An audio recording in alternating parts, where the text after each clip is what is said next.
안녕하세요. 반갑습니다. 생명과학은 박기웅입니다. 이베사이가 여러분들과 끝까지 함께 합니다. 자, 믿어주세요. 약속. 자, 여러분들 이제 저하고의 시간, 예정된 시간 이제 라스트 씬이 됐습니다. 일단은 지금 2단원으로 들어온 상태고 이제 허쉬 체이스 실험 차례거든요. 교재로는 103페이지. DNA가 유전 물질이냐? 라는 그 증거, 유전 물질이라는 증거 실험입니다. 근데 이제 한 가지 이제 말씀을 드리고 싶은 거는 2단원 같은 경우는요. 뭐 내용도 중요합니다. 이론도 중요한데 문제를 많이 좀 푸셔야 돼. 그러니까 문제 풀이가 좀 더 중요하다. 특히 이제 유전자 형질 발현 쪽, 그다음에 전사인자 관련된 전사인자 그 조절, 유전자 발현 조절, 뭐 저당 오페론들 포함해서요. 그리고 생명공학, PCR 이런 부분들은 이론도 중요합니다만은 이론이 문제에 어떻게 녹아들어서 어떻게 적용이 되냐 그런 것들 있지 않습니까? 되니까 요렇게 풀어야지라는 것들. 이 과정이 굉장히 중요해요. 그래서 물론 탐구가 많지는 않습니다. 2단원, 뭐 3단원, 남은 2단원, 3단원 탐구는 많지 않지만 그런 제가 팁을 드릴 테니까 풀었던 문제들, 어려웠던 것들 다시 한번 차분하게 풀어보세요. 그럼 조금 더 잘 풀리거나 할 수 있습니다. 그리고 뭐 역시 어려워요. 역시 잘 안 풀려요. 두려워하지 마세요. 지금 불안하면 안 돼. 두려우면 안 돼. 웃어요. 왜 안 풀리지? 자, 어려운 얘기지만 지금은 어떤 그 긍정, 희망, 그 다음에 자신감 이게 필요한 시점이다 이런 얘기입니다. 자, 이제 이번 시간에 이제 마무리를 하려고 하는데요. 일단 허쉬 체이스 실험 같은 경우는 이 자기방사법을 이용한 거죠. 32P. 그죠? 32P 하면 DNA에다 표시한 거예요. 그럼 DNA, 박테리오파제 DNA가 여기 있네. 그러나 35S로 표시했는데 여기에 없네. 여기 있네. 그럼 단백질. 35S는 단백질이거든요. 단백질은 안 들어가고 대장균 이쪽에 있으니까 안 들어가고 떠 있네. 하지만 32P는 DNA에다 표시한 건데 DNA는 박테리오파제 DNA는 들어갔네. 여기에. 그걸 알아본 실험이죠. 그래서 결국은 뭐야? 그치. DNA가 유전 물질이다라는 걸 알아낸 실험. 허쉬와 체이스의 박테리오파지 증식 실험이었습니다. 자, 그 다음에 메셀슨과 스탈의 DNA 복제 실험이 나옵니다. 메셀슨과 스탈의 DNA 복제 실험, 반보전적인 복제 실험입니다. 그죠? 처음에는 무거운 15N 배지에서 배양했습니다. 근데 요즘에 뭐 14N, 14N 또 15N, 뭐 15N, 뭐 14N 뭐 이렇게 계속 이걸 응용한 거예요. 기본 이론, 기본 실험을 응용해서 내는 겁니다. 그럼 이 기본 이론에서 여러분들이 배워야 되는 건 반은 보존된다. 무조건 남아있어요. 끝까지 있습니다. 처음에 있던 15N 가닥은 끝까지 간다. 되셨어요? 여기다가 15N 가닥을 한 번 더 넣어보시라 이 얘기야. 메셀슨과 스탈의 DNA 복제 실험 있죠? 여기까지 나오죠? 여기까지. 그죠? 15N 배지에서 배양한 걸 14N 배지로 옮겨가지고 한 번, 두 번 분열했죠? 그럼 얘를 이번에는 물론 자, 두 가지 방법으로 해보세요. 두 가지 방법으로 15N 배지에서 다시 14N 배지에서 계속 한 번 더 얘네들을 14N 배지에서 한 번 더 복제 분열시켰을 때 자, 14, 15하고 그 다음에 15, 15 그 다음에 14, 14 얘네들의 비율 됐죠? 이 DNA 비율과 가닥의 비율도 한번 세보시고 또 이번에는 얘네들을 15N 배지에서 한번 배양해. 15N 배지에서. 역시 마찬가지로 그때 얘네들 이 DNA 14, 14, 14, 15, 15, 15 이 DNA들의 비율이 과연 어떻게 되고 단일 가닥은 또 개수가 어떻게 되는지 그거 좀 확인해 주세요. 알겠죠? 무슨 말씀인지 아시죠? 이 실험을 통해서 이런 걸 또 연습을 좀 해 주셔야 돼. 2단원, 3단원은 연습이 좀 필요한 내용들이 있어요. 아시죠? 이건 뭐 제가 연습해서 되는 게 아니라 여러분들이 해야 되는 거야. 알겠죠? 그래서 15N 가닥과 15N 가닥을 갖고 있는 DNA, 14N 가닥과 15N 가닥을 갖고 있는 DNA, 14N 가닥과 14N 가닥을 갖고 있는 DNA. 이 세 가지잖아, 어차피. 그죠? 자, 이걸 이용한 문제들이 꽤 난이도가 있게 나옵니다. 알겠죠? 그래서 이 기본 원리 한번 연습 부탁드려요. 네. 실험 결과는 이렇게 나오니까 또는 역으로 한번 해보세요. 역으로 공부하는 건 뭐냐? 자, 결과가 이렇게 나왔어요. 2번 분열했는데 이렇게 나왔으니까 과연 2번 분열했을 때 이렇게 나왔어? 과연 그럼 어느 배지에서 배양한 걸 어느 배지로 옮겨서 어느 배지로 옮겨서 이렇게 나왔을까? 이걸 또 한번 역추적하는 거야. 아시겠어요? 그러니까 예를 들어서 이런 경우는 이런 경우도 있죠. 15N 배지에서 배양한 걸 14N 배지로 옮겼을 때도 가능하고요. 또는 14N 배지에서 배양한 걸 15N 배지로 옮겨서도 이렇게 가능해. 요거. 알겠죠? 됐죠?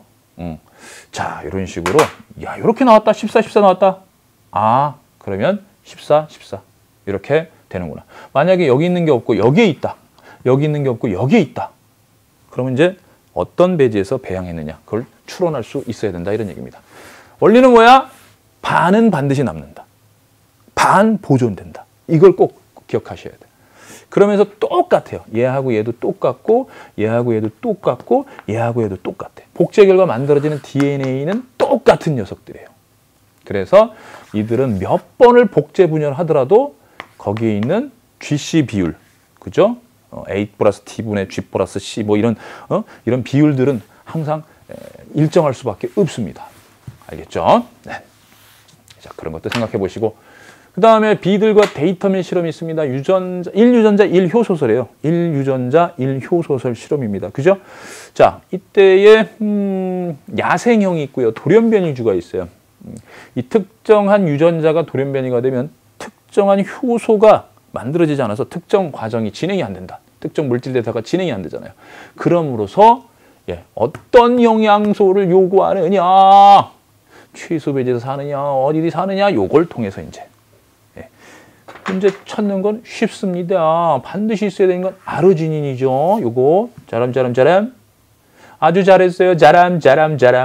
시트룰린, 그 아르지닌 그 앞에 시트룰린, 그다음에 오르니틴, 그다음에 최소 배지, 뭐 글루타민 같은 경우, 자, 이런 식으로 물질 대사가 진행되고 1형 같은 경우는 여기가 진행이 안 돼서, 그죠? 요거 최소 배지에서 못 살고 여기선 살고 살죠. 그다음에 2형 같은 경우는 여기가 진행이 안 되는 거야. 오르니틴에서 시토룰린이 진행이 안 되는 거야. 되셨죠? 3형 같은 경우는 아르지닌 넣어줬을 때만 산다는 얘기는 아르지닌이 합성 안 된다는 얘기니까 여기 이 과정에서 돌연변이, 즉 이 과정에 관여하는 효소가 돌연변이가 일어나는 거죠. 그죠? 그 효소가 돌연변이 일어났다는 얘기는 이 효소라는 단백질을 만드는 유전자가 고장났다. 아시죠? 그래서 하나의 유전자가 하나의 효소를 만드는 데 관여한다. 1유전자, 1효소 처리되더라. 이런 얘기입니다. 아시겠어요? 네. 그것이 바로 우리들의 교재 어디에 나와 있습니까? 115페이지에 나와 있지요. 115페이지에 나와 있습니다. 그래서 이런 것들을 좀 빠르게 찾을 수 있어야 되겠습니다. 수능은 뭐 실력, 스피드 발휘하는 것도 실력이니까 좀 빠르게 정확하게 푸는 그 능력도 이런 탄탄한 개념 이론들을 원리를 알고 있을 때 가능한 거죠. 그죠? 네. 그래서 빠르게 그러지야. 네, 좋습니다. 자, 그 다음에는 붉은 빵 곰팡이에 대한 얘기. 이거 잔황균류입니다. 잔황균류고 붉은 빵 곰팡이 포자는 N입니다. 핵상이 N이야. 이거 뭐 흔히 뭐 혹시 뭐 단상이라는 표현을 쓰기도 하는데요. 모르셔도 되고. 그래서 N이기 때문에 하나 유전자가 고장나면 이렇게 형질이 발현되어 버립니다. 바로 그냥 그 형질이 나타나지 않게 돼가지고 바로 이런 돌연변이주가 나타난다. 이렇게 보시면 되겠습니다. 자, 그 다음에 밀러와 유리의 실험이 나옵니다. 밀러와 유리의 실험, 이건 뭐 워낙 유명해가지고 이제 수능에도 나오고 했던 그런 실험이죠. 원시 대기 성분 있죠? 원시 대기 성분을 통해 가지고요, 간단한 유기물을 합성해내는, 그 실험실에서 간단한 유기물을 합성해냈어요. 그래서 그때의 이 시간에 따른 그 물질들, 요거는 이제 여기 들어있는 원시대기 성분이죠. 줄어드는 건 원시대기 성분이고 지금 생성되고 있는 건 바로 여기서의 유기물, 간단한 유기물이 되는 거예요. 아미노산이 생성되고요. 이건 중간 산물입니다. 사이아나수소나 알데하이드는 중간 생성물이다 이렇게 보시면 되겠어요. 그 다음에 이제 어디로 넘어가냐면요. 이제 좀 암기해야 되는 이 생물의 다양성 쪽으로 들어갑니다. 생물의 다양성. 어차피 여러분들 그 2단원 제가 아까도 말씀드렸다시피 어떻게 보면 이제 실험 같은 경우 저땅 오페론도 아셔야 되고요. 그죠? 유전자 발현 조절 실험도 아셔야 돼. 전사인자 뭐 이런 것들. 예, 그런 것들. 근데 어떻게 하라고? 그쵸. 문제 풀이를 통해 습득하는 게 더 중요하다. 이렇게 얘기를 했어요. 2단원 유전자 발현. 알겠죠? 예, 그래서 막 번역하고 전사 번역시키는 그 과정들 너무 어려워요. 어쩔 수 없이 문제에 대한 익숙함, 친숙함을 가져야 되기 때문에 문제 다시 꼭 찾아서 풀어주세요. 그동안 풀었던 거 다시 푸시고 또 푸시고 아시겠죠? 네, 그게 2단원에 대한 내용이고요. 그 다음에 생명공학도 마찬가지입니다. PCR과 염기서열 분석 과정. 예, 그건 뭐 일단 수특교재에서는 탐구 자료로 나오지 않아서 제가 여기다 싣지는 않았지만 여러분들이 다시 교재를 한번 쭉 총정리할 때 꼭 봐주시길 바라는 마음이고요. 그리고 나서는 생명의 기원부터 시작해서 이제 생물의 다양성 나오고 있는데 여기는 지금 칠판에 나온 거 한번 암기를 좀 같이 해주시면 되겠네요. 이게 뭐 어차피 총정리 시간이니까 자 원핵생물의 분류입니다. 원핵생물. 자 여러분들 이렇게 보시면 개통수 보시면 이쪽에 그 다음에 요쪽에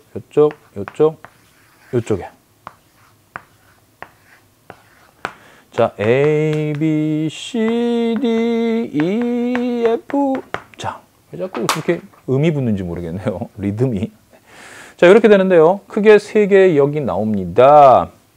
자 1, 2, 3 자 1은 무슨 역? 세균력 2는 고세균력 3은 진핵생물력 됐죠? A는 진정세균계 B는 고세균계 C는 원생생물계 D는 조심해요. 식물계입니다. 균계 아니고 식물계 E는 이 둘 중에 하나는 뭐 E하고 F는 둘 중에 하나는 균계 둘 중에 하나는 그쵸 동물계 이렇게 돼요. 그래서 3역 6개 중에서 이제 요쪽 요렇게 요거 진정세균계가 펩티도 글리칸 성분이 있어요. 둘 다 세포벽은 있는데 둘 다 세포벽이 있는 세균이면서 원핵생물인데 그죠? 원핵생물이야 둘 다 세포벽이 있는데 성분이 펩티도 글리칸이 있느냐 없느냐 이렇게 나눠주죠. 이 고세균계에는 호열성 고세균, 호염성 고세균, 뭐 메테인 생성균 이런 것들이 있어요. 좀 웬만한 생물이 살지 않는 그런 척박한 환경에서 좀 살고 있죠. 그죠? 독특한 녀석들이야. 진정세균에는 크게 독립영양세균, 뭐 광합성세균이라든가 뭐 거기에 포함된 그 남세균 같은 것들이 이쪽에 있는 거고요. 화학합성세균도 이쪽에 있죠. 그 다음에 종속영양세균이 있어요. 뭐 병원균이라든가 뭐 또 젖산균 뭐 이런 발효균 같은 경우도 있고요. 종속영양세균, 뭐 병원균이 흔하죠. 그죠? 예. 자, 부패균 뭐 이런 것들 종속영양세균 이렇게 영양 방식의 차이다라는 겁니다. 영양 방식의 차이. 그래서 종류 여러분들 제가 말씀드린 거 머릿속에 딱딱 떠올라야 되겠습니다. 자, 물론 이들 지금 얘기했던 여기 뭐 호열성 고세균이라든가 뭐 메테인 생성균이라든가 남세균이라든가 이런 친구들은 핵 없습니다. 소포체 없어요. 미토콘드리아, 엽록체 이런 거 없어요. 알겠죠? 물론 세포막은 있습니다. 조심하세요. 세포막은 있고 그다음에 세포벽은 있는 거야 지금. 오케이. 세포막, 세포벽 다 있습니다. 네, 뭘로 나눴는지 잘 보시고. 자, 그 다음 원생생물입니다. 원생생물. 이쪽에 이제 식물도 아니고 균도 아니고 동물도 아닌 나머지 녀석들. 나머지 녀석이라고 하니까 좀 그래? 녹갈구와 홍유. 네, 기억나시죠? 녹갈규. 와표묘를 뭐 보통 이제 안 다뤄지죠. 근데 이제 저는 가르쳐 드렸어요. 와, 홍유. 자, 이렇게 되네요. 주로 이제 녹조류는 다세포 단계가 있고 또는 단세포 단계가 있어요. 뭐 클로렐라 같은 경우, 뭐 삭가말 같은 경우 단세포에 속하는 거고, 다세포 같은 경우는 이제 파래나 청각 뭐 이런 것들 있죠. 갈조류는 아시다시피 뭐 미역, 다시마 이런 것들이 있고요. 홍조류도 김, 우뭇가사리, 해인초 이런 것들이 있으니까 다세포죠. 여러분들 식단에 올라오니까 눈으로 보이니까 세포들이 많이 모여서 생긴 거 아니겠어요? 물론 이제 뿌리, 줄기, 잎의 구분은 없습니다. 관다발도 없고요. 아시겠죠? 그다음에 규조류 같은 건 뭐 가장 대표적인 식물성 플랑크톤이다 이렇게 생각해 주시면 되겠습니다. 그죠? 유글레나류는 편모를 좀 갖고 있네요. 그죠? 그래서 자, 여기에 들어간 단어가 뭐야? 여기에 들어간 단어 다세포, 단세포 됐죠? 독립영양 쫙 나눠서 엽록소 A야 D야 A야 D야 홍AD. 자, AC는 엽록소 AB, 카산 AB, 카산 AB 됐어요. 녹조류하고 녹유, 네, 유글레나류입니다. 그 다음에 원생 동물이 있어요. 원생 동물. 원생 동물은 이와 같이. 자, 요거는 운동기관으로 나눈 거야. 선모로 운동하니, 네, 집신벌레. 아메바 위족으로 운동하니, 네, 아메바. 편모로 운동하니, 네, 뭐 트리파노소마 같은 거. 그 다음에 점균류, 포자 형성하지 않는 거, 점균류, 포자충류. 포자충류 같은 경우는 말라리아 병원충 같은 경우 있는데 운동기관이 없죠. 네, 얘네들 운동기관이 있어요. 그죠? 좋습니다. 그래서 포자 형성하지 않는 녀석. 됐죠? 포자 형성하지 않음, 포자 형성함. 이렇게 또 두 개로 나눠지니까 요거 잘 챙겨두세요. 알겠죠? 얘는 포자 형성. 포자충류. 이 점균류는 왜 포자를 형성하냐면 다양한 생활사를 가져. 아주 다양한 생활사를 갖기 때문에 그래서 포자를 형성할 수 있습니다. 좋습니다. 그 다음에 자, 이제 동물의 개통수예요. 동물의 개통수. 자, 이제 원생이 있으니까 식물 한번 여러분들 봐주셔야겠죠. 저랑 딱 수업 끝나고 나서 또 식물 쪽 보시고 균계 쪽 한번 정리해 주시오. 균계. 됐지? 균계. 차분하게 읽어주세요. 점점 여러분들 저랑 한번 했으니까 공부할 양이 점점 줄어드는 거야. 그 다음에 마지막 동물계. 이 생물의 다양성에서 동물의 개통수를 이해해야 되는데 결국은 요거 여기 들어가는 단어들 쫙쫙쫙 잘 봐주세요. 자, 해자, 표서유연한 절, 그쵸? 해자, 표서유연한 절, 그쵸? 네. 여기는 배업이 없어. 포배 상태, 무배업, 해면동물. 그죠? 목욕 해면, 화산 해면, 해로동열 같은 경우고. 자포 동물은 강장동물이라고도 하는데, 예, 뭐 이거는 저거잖아. 해파리, 그죠? 히드라, 말미잘 이런 것들. 예. 낭배 상태에서 머물러져가지고 외배업과 내배업, 2배업이 있습니다. 3배업부터는 여기서부터 3배업이야. 여기서부터 3배업. 3배업일 때만 선구와 후구가 나눠져. 선구, 후구. 원구가 입이 돼. 우선 입이 되면 선구, 이쪽. 원구가 항문이 되고 나중에 입이 만들어져. 그러면 그쳐야, 이쪽이야. 그리고 채강이 없느냐, 의채강이냐, 진채강이냐. 이거 중배업에서 완전히 둘러싸여 있으면 진채강이죠. 일부 나날강, 이 채강을 만들면 의채강이고요. 그죠? 예, 그 다음에 아예 채강이 없으면 무채강. 무채강은 편형. 촌충이나 디스토마, 플라나리아. 됐죠? 그 다음에 회충요충, 회충요충. 그런 기생충이 있습니다. 선충, 선형동물, 의채강. 윤용동물, 윤충. 그죠? 선모환이 있어요. 윤용동물, 윤충. 그 다음에 물수레벌레. 연체동물은 뭐, 오징어. 달팽이, 조개, 와우, 외투막이 있죠. 그죠? 진체강. 체절은 없습니다. 체절은 이 둘이 있어요. 규모가 같은 체절, 규모가 다른 체절. 됐죠? 그 다음에 요건 탈피예요. 외골격이 있어요. 키틴질에 외골격이 있어서 옷을 벗어야 탈피, 변태, 탈피. 오케이? 환영은 알죠? 폐쇄 혈관계, 폐쇄 혈관계. 개지렁이, 지렁이, 거머리. 폐쇄 혈관계.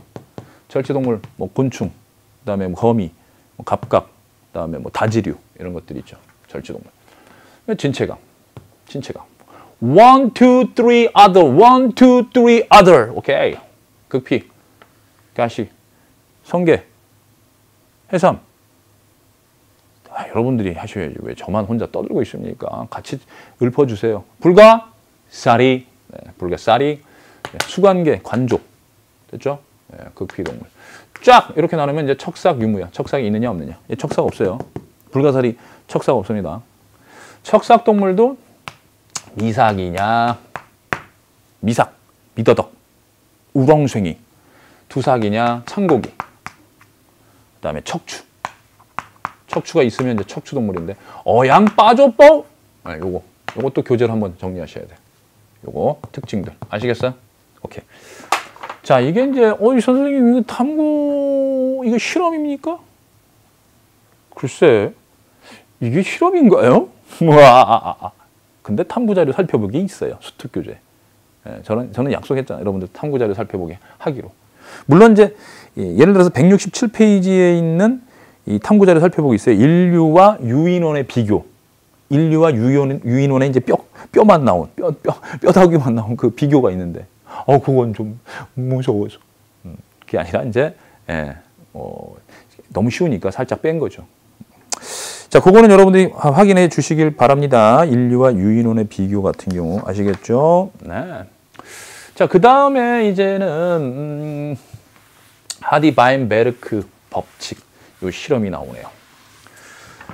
자, 이거는 실험이라고 말하기는 좀 그렇습니다만은 사실상 이 부분도 마찬가지예요. 여러분들한테 좀 부탁을 드리는데, 하디-바인베르크 법칙, 즉 집단 유전이 있습니다. 멘델 집단. 진화가 일어나지 않는 이상적인 집단을 설정해 놓고 유전적 평형이 일어나는 그 집단을 설정해 놓고 거기서 이제 대를 거듭해도 유전자 빈도가 변하지 않는다. 거기서 이제 이런 다양한 그 수식 문제가 나옵니다. 그죠? 그래서 여기도 여러분들 그간 풀었던 그 문제들을 다시 한번 꼼꼼하게 분석하면서 풀어보세요. 답을 맞춰야 된다. 답이 뭐지? 이게 중요한 게 아니에요. 지금 이 순간. 아시죠? 바로 어떤 과정을 통해서 문제가 어떻게 접근해서 어떻게 풀어나가고 이 문제는 어떤 의도가 있을까? 이런 것들. 어려운 문제 많아요. 이쪽은. 기출문제도 있고 여러분들 봤던 모의고사도 있어요. 7점 모의고사. 그죠? 그리고 EBS 연계 교재에 있는 문제들 꼭 한번 점검하세요. 한 문제는 나오니까 그것이 이제 뭐 수학 문제처럼 비슷하게 수학 잘하는 친구들 뭐 잘 풀 수 있어요. 걱정하지 마시고 풀어보세요. 됐죠? 요거는 이제 탐구 자료 살펴보기에 나온 내용이고 이걸 토대로 해서 문제를 푸셔야 된다. 그래서 뭐 라지 R의 빈도 P, 그죠? 어버이의 라지 R의 빈도 P, 그다음에 스몰 R의 빈도 Q라고 놓으면 자손들. 라지 R은 P의 제곱 나오고 라지 R 스몰 R은 EPQ 나오고 그다음에 스몰 R은 Q의 제곱 나온다. 뭐 그걸 알아보는 실험입니다. 그래서 이때 요거 만약에 이론 점검을 할 때, 개념 정리, 총정리할 때 여러분들 교재 가지고 요런 용어들 제발 좀 신경을 쓰세요. 이게 과연 뭘 의미하는 걸까? 유전자형 빈도 뭐 이런 단어들 좀 신경을 좀 써주시길 부탁드립니다. 자, 드디어 이제 라스트 내용입니다. 우리들의 교재에 있는 마지막 내용. 몸의 색깔에 따른 시클리드의 성선택 실험입니다. 자, 자연광에서는 자연 속에서의 빛은 다른 색깔로 보이게 되니까 얘는 같은 색깔, 얘들 같은 색깔끼리 짝짓기, 즉 합체 도킹 하였습니다. 바뜨그러나 단색의 주황색광을 줬더니 이들이 비슷한 색깔로 보이니까 서로 그냥 가리지 않고 짝짓기를 하더라 얘기야. 자연 속에서 이들은 어떻게 해서 종분화가 일어났다? 그렇죠. 베타적 성선택. 색깔에 따른 겁니다. 아시겠어요? 색깔에 따라서 나는 얘하고만 생식하고 나는 얘하고만 생식하고 이런 식으로 생식적인 격리가 일어나게 된 거죠. 생식적 격리가 바로 종분화의 주된 원인이 된다. 주된 요인이 된다. 이렇게 생각하시면 되는 겁니다. 그래서 색깔에 의한 배우자 선호도에 따른 종분화, 동소적 종분화 내용이었습니다. 자, 이렇게 해서 여기까지가 제가 준비한 생명과학2 탐구 실험 총정리였습니다.